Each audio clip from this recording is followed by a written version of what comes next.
안녕하십니까, 무목사입니다. 지난주 서울 정기집회에서 무엇을 영이라 하는가에 대해서 말씀드렸습니다.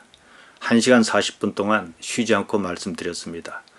오늘부터 다음번까지 이것을 2번에 걸쳐서 요약하고 보충해서 말씀드리려고 합니다. 집회에서 말씀을 드렸다면 이 영상으로 정리하시면 좋겠습니다. 처음 접한 분은 이 영상을 보신 후에 다시 집회의 말씀을 차분히 들어주시기 바랍니다.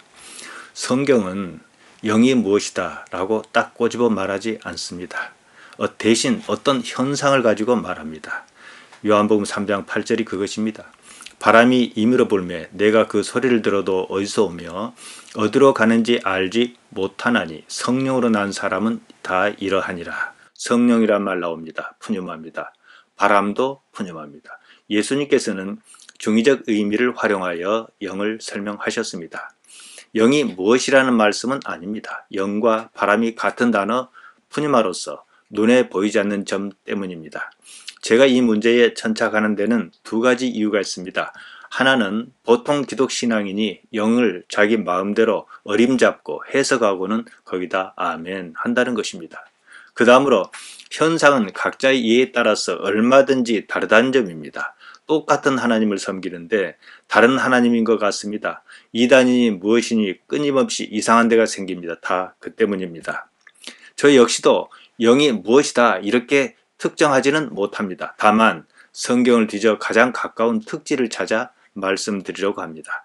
함수관계를 맺듯 서로 대응시켜 보려고 합니다. 그렇게 범주를 정하고 나면 더 이상 영적 혼란은 없습니다. 구체적이면 신앙의 삶이 보다 현실적으로 다가오기 때문입니다. 그때 비로소 살아계시는 하나님을 말할 수 있는 단계에 이릅니다. 어림잡아서 자기 느낌이 아니라 나는 죽어도 못 살겠다, 하나님 없이는 못 살겠다는 그런 현실적인 상황을 말씀드리는 것입니다. 영도 바람도 똑같이 푸념합니다. 둘 다 눈으로 볼 수는 없습니다. 나타나는 현상은 있습니다. 그것으로 판단합니다. 여름철이면 태풍이 불지 않습니까? 막심한 피해를 입힙니다. 바람은 우리의 눈에 보이지는 않지만 현상은 보입니다. 영도 마찬가지라는 것입니다. 성령으로 난 사람 다 이러하니라. 예수님께서 말씀하신 것 원문으로 보면 이렇습니다. 후토스 에스템 파스 누구든지 이와 같다. 호 게겐네메노스 에프투 푸니마토스 그 영으로부터 난. 정리하면요. 영으로 난 사람은 누구든지 이와 같다는 겁니다. 영은 바람과 다른 특성이 있습니다. 바람이 외적인 변화를 보이는 반면 영은 내적인 변화부터 보인다는 점입니다. 영으로 났다는 말씀은 일단 마음이 변화했다 그겁니다. 마음이 변하면 사람이 바뀝니다. 전혀 다른 사람으로 바뀐 것을 말합니다. 바울이 그러지 않았습니까? 바울은 예수님의 복음을 부정하는 사람이었습니다. 예수님을 따르려는 사람을 잡겠다고 다메섹으로 가는 길이었습니다. 거기서 무슨 일이 있었는지, 그가 예수님을 만났는지 부처님을 만났는지 우리로서는 알 도리가 없습니다. 개인의 경험, 주관적인 경험이기 때문입니다. 우리는 사도행전의 9장 기록을 접할 뿐입니다. 그럴 때는 그것을 분별하는 합리적 기준이 있어야 합니다. 그가 어떻게 변화했느냐, 그 이전의 삶과 그 이후에 보인 삶이 어떻게 다르냐, 그것입니다. 바울이라는 사람이 완전히 바뀌었다는 사실입니다. 삶이 가치관이 바뀌어 변한 것으로 우리는 누가가 그렇게 기록한 것이 사실이라 이렇게 믿을 수 있는 근거를 확보합니다. 바울이 영으로 났다 이렇게 말할 수 있다는 것입니다. 영으로 난 사람은 다 이러합니다. 바울은 자신의 경험을 전합니다. 로마서 12장 2절입니다. 너희는 이 세대를 본받지 말고 오직 마음을 새롭게 함으로 변화를 받아 하나님의 선하시고 기뻐하시고 온전하신 뜻이 무엇인지 분별하도록 하라 그랬습니다. 마음이 새롭게 변화하여 메타모르포 하여야 하나님의 생각을 분별할 수 있다는 말입니다. 바울 자신이 그랬습니다. 요즘 큰 교회 목사 문제가 많이 불거지지 않습니까? 담임 목사 자리 세습이니 돈 문제니 성적 타락이니 모두가 하나님을 살아 계시는 분으로 인식하지 못해서 발생한 참사입니다. 그들의 행동이 하나님의 영향에 속한 사람이 아니라는 증거를 보여줍니다. 하나도 어려울 것 없습니다. 열매를 보면 그 나무가 어떤 나무인지 압니다. 예수님께서도 그렇게 말씀하셨습니다. 마태복음 7장 16절과 20절입니다. 그의 열매로 그들을 알지니 가시나무에서 포도나무를 또는 엉겅퀴에서 무화과를 따겠느냐. 이러므로 그의 열매로 그들을 알리라 그러셨습니다. 예수님의 복음이 무엇을 말하는지 잘 몰라서 그런 선택을 한 것입니다. 그들을 추종하는 사람 역시 마찬가지입니다. 예수님의 복음은요, 삶의 전혀 다른 가치를 말합니다. 바울이 그랬듯이 말입니다. 그렇게 사는 것 아닙니다. 교회에서 영적이란 말 많이 쓰지요? 별말 아닙니다. 신앙적이란 말입니다. 자신의 신앙적 기준에 맞는 무형의 무엇을 영적이라 그런 겁니다. 각기 기준이 다르다 보니 말도 많고 탈도 많습니다. 영은 일단 육은 아닙니다. 육체가 아닌 무엇입니다. 그렇다고 해서 육체가 아닌 모든 것이 영이라 말할 수는 없습니다. 정신이라든지 마음이라든지 혼백이라든지 그런 것이 있지 않습니까?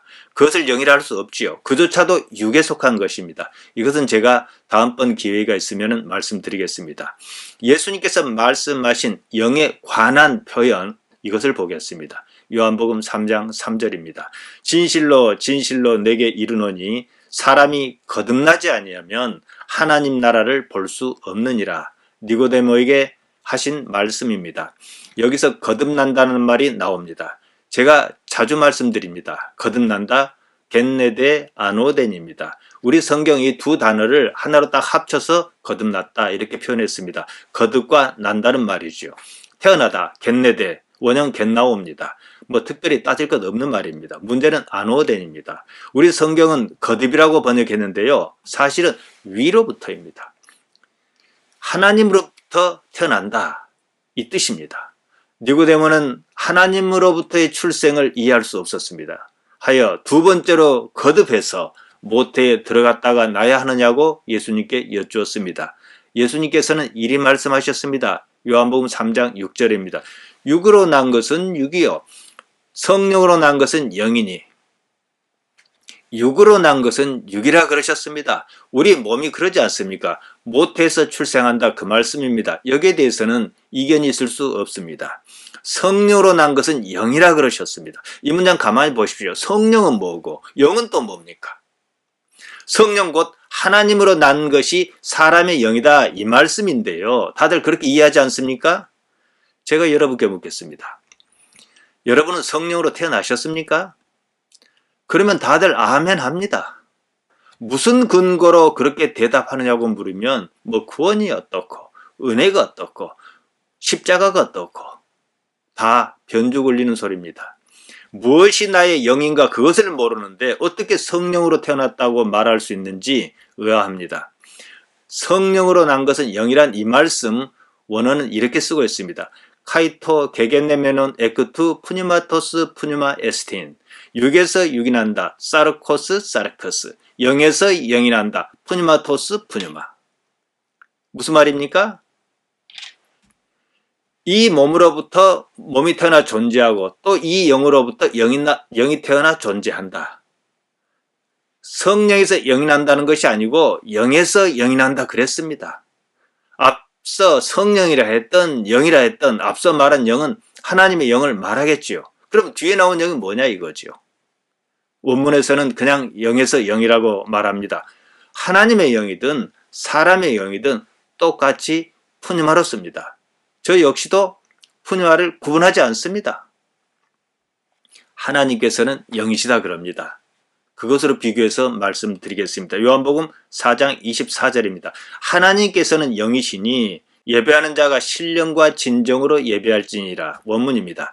푸니마 호데오스 영 곧 그 하나님 카이투스 프로스키눈타스 그래서 또한 예배할지라. 아우턴 엔 푸니마타이 그와 동시에 영 안에서 카이 알레데이아 데이 프로스키네인 또한 반드시 사실로 예배해야 한다. 하나님께서는 영이시다. 하나님 이퀄 푸니마 번역이 나쁘지 않습니다. 하나님께서는 영으로 계신다. 육체가 없으시다 이 말입니다. 그래서 신령과 진정으로 이건 사람이 하는 몫이지요. 신령과 진정으로 예배해야 한다. 그럽니다. 이 대목에서 또 번역이 꼬입니다. 신령과 진정으로 엔푸니마타이 카이 알레데이아입니다. 엔푸니마타이 영 안에서 카이 그리고 알레데이아 진실로 이렇습니다. 원문에는요. 신령이란 말이 따로 없습니다. 그냥 푸뉴마입니다. 그대로 번역하면 이렇습니다. 하나님께서는 영이시니 예배하는 자 역시 영으로 그리고 사실로 예배할지니라. 하나님께서 영이시다는 말과 예배하는 자가 영으로 예배하라. 단지 이 말씀입니다. 하나님의 영, 사람의 영 둘 다 푸념합니다. 영은 하나입니다. 따로 구분하지 않습니다. 하나님의 영이든 사람의 영이든 같다 이 말이지요. 우리 인간이 하나님과 확연히 다른 점은 물론 있습니다. 이 육체가 있느냐 없느냐 이 점입니다. 하나님께서는 육체가 없으십니다. 그냥 영상태로 계십니다. 우리는 육체가 있습니다. 사도 바울이 갈라디아 2장 20절에서 말한 대로 하자면 우리는 육체 가운데 삽니다. 육체 없이 육체 빼고 영과 사실로 예배할 수 있느냐 이 문제입니다. 예수님께서 하신 이 말씀을 가만히 새겨보십시오. 우리는 하나님과 다릅니다. 육체와 영 둘 다 모두 가지고 있습니다. 거기서 육체를 빼면 영만 남지 않겠습니까? 물론 그 영이 조금은 문제가 있습니다. 아주 작습니다. 마치 어린아이가 의식이 어른에 비해서 아주 작듯이 말이죠. 육체가 없는 영으로 일단 육체가 없는 영으로 예배해야 한다 그 말씀입니다. 그 때문에 알레데이아란 말을 덧붙이셨습니다. 우리 성경은 알레데이아를 진정으로 번역했습니다. 대부분 진리라고 번역합니다. 알레데이아는 무슨 그런 거창한 의미가 없습니다. 단지 사실을 말합니다. 영어로 하면 truth입니다. 거짓이 아닌 사실, 참을 말합니다. 원래 영은 그 자체가 순수합니다. 진실합니다. 사실입니다. 작거나 크거나 그럴 수는 있어도 거짓이 있거나 그러지는 않습니다. 육체가 없으니까요. 모든 거짓의 문제는 육체에서 나오는 거예요. 그래서 금욕주의가 생깁니다. 영과 사실로 예배하라는 말씀은 영으로 예배하라는 말씀에 사실을 보태어 강조한 말씀입니다. 다만 영이 매우 미미한 데 비해서 육체가 너무 셉니다. 영은 육체 때문에 잘 드러나지 않습니다. 그래서 육체가 죽어야 한다, 죽여야 한다 이런 말 쓰지 않습니까? 영이 없는 듯해서 보통 사람은 자기 영을 인식하지 못합니다. 대부분의 사람이 뻔한 사실을 사실로 인식하지 못한 상태, 곧 육체 상태, 육체에 절대적으로 의지하며 삽니다. 그 때문에 예수님께서는 사실로, 참으로, 알레데이아로 예배하라 그러셨습니다. 예수님께서는 육체 상태의 오류에 대해서 말씀하셨습니다. 요한복음 8장 15절입니다. 너희는 육체를 따라 판단하나 나는 아무도 판단치 아니하노라. 육체를 따라 판단의 근거가 육체다 이것입니다. 잘못 판단할 수밖에 없다는 거지요. 육체가 있기 때문에 잘못 판단하는 거예요. 육체는 삶의 환경을 말합니다. 삶의 환경이 어떠한지 여러분 잘 아시지 않습니까? 육체를 따라 판단한 주체는요, 자기 고유의 의식입니다. 그 판단이 틀렸다는 겁니다. 육체 때문입니다. 상황에 따라 이랬다 저랬다 할 수 있는 판단입니다. 그것은 진실, 알레데이아, 사실이 아닙니다. 종교에서는 특히 이 문제에 대한 머리해가 심각합니다. 종교 간 분쟁이 극에 달한 이유가 그것입니다. 현재 우리 기독교를 포함한 대부분의 종교를 추종하는 사람들이 이 수준을 뛰어넘지 못하고 있습니다. 극수의 신앙인만이 그 길을 압니다. 정치적 신념이든 종교적 신념이든 또는 윤리나 도덕이든 몸이 속한 환경에 따라 판단 기준이 다릅니다. 육체의 영향을 받는다 그 말입니다. 상당수 신앙인이 잘못 생각하는 것이 있습니다. 신념을 신앙으로 착각한다는 겁니다. 우리 신앙은 사실 이 수준을 뛰어넘는 문제인데 말이죠. 올바른 판단은 그러한 의식 수준을 뛰어넘어야만이 가능합니다. 육체에 속한 의식이 아니어야 한다는 것이요. 의식 위의 의식, 상위 차원의 의식이어야 한다는 겁니다. 바로 그 상황에서 삶의 사실, 알레데이아는 여전히 바뀌지 않습니다. 사실을 인식한단 말은 그래서 매우 중요합니다. 요한복음 8장 32절이 그 말씀입니다. 제가 작년 11월 23일 서울 집회에서 사실의 힘이라는 제목으로 말씀드렸습니다. 사람은 사실을 사실로 인식하지 않습니다. 육체라는 삶의 환경 때문입니다. 무엇이 이익이냐 이것이 판단 근거로 작용한다는 거지요. 그것을 뛰어넘지 못하면 신앙은 그저 그렇고 그렇다 맙니다. 요한복음 8장 32절을 말씀드렸으니까 보고 건너가겠습니다. 진리를 알지니 진리가 너희를 자유케 하리라 그러셨습니다. 원문입니다. 카이 그리고 그노세스테 알아라. 텐 알레데이안 사실을 카이 그러면 해 알레데이아 그 사실이 엘류데로세이 자유를 줄 것이다. 휘마스 너희에게 원문에 맞춰 다시 번역하면 이렇습니다. 사실을 알아라. 그러면 그 사실이 너희에게 자유를 줄 것이다. 왜 사실대로 살지 못하느냐? 사실대로 살지 못하니까 거짓에 매여 살지 않느냐? 한마르테아의 종으로 살지 않느냐? 지금 이 말씀하시는 겁니다. 푸니마는 알레데이아를 그냥 알레데이아로 인식합니다. 영은 사실을 사실 그대로 인식합니다. 거기에는 어떠한 거짓도 없습니다. 그러니까 우리 성경에서 죄라 말한 하마르티아가 없는 거지요. 문제는 육체입니다. 우리가 육체에서 태어나 육체 가운데 살고 있다는 사실입니다. 육체를 없이 한 상태에서 하나님을 의식하는 그 의식, 영이라 말할 수 있는 그 의식이 살아난다는 거예요. 그러면 이 육체를 어떻게 없이 할 것이냐? 이 문제가 남지 않겠습니까? 없이 할 수만 있다면, 없이 할 수 없다면요, 효율적으로 제한은 무엇이 있어야 합니다. 없는 것처럼 살 수 있어야 한다는 거죠. 육에서 육이 태어났습니다. 그래서 사람입니다. 영에서 영이 태어났습니다. 그래서 하나님의 자녀입니다. 다만 우리는 몸을 가지고 있습니다. 그래서 진실로 사실로 알레데이아로 하나님을 찾으라 이러신 거예요. 하나님을 찾다, 하나님을 예배한다 이런 행위가 왜 계속적으로 필요합니까? 육신을 뛰어넘고자 하는 것이 아니겠습니까? 육체를 벗겨내고 하나님을 찾으라 이 말씀입니다. 다시 말씀드리지만 영은 사실 알레데이아가 아니면 의미가 없습니다. 하나님께서 그러시기 때문입니다. 영을 무엇이라 하든지 간에 영 곧 푸니마는 사람이 하나님과 관계를 맺는 유일한 근거입니다. 이제 우리 영이 어떻게 나타나는지, 우리가 어떻게 우리 영이 있다는 사실을 인식할 수 있는지 살펴봐야겠습니다. 다음 시간에 말씀드리겠습니다.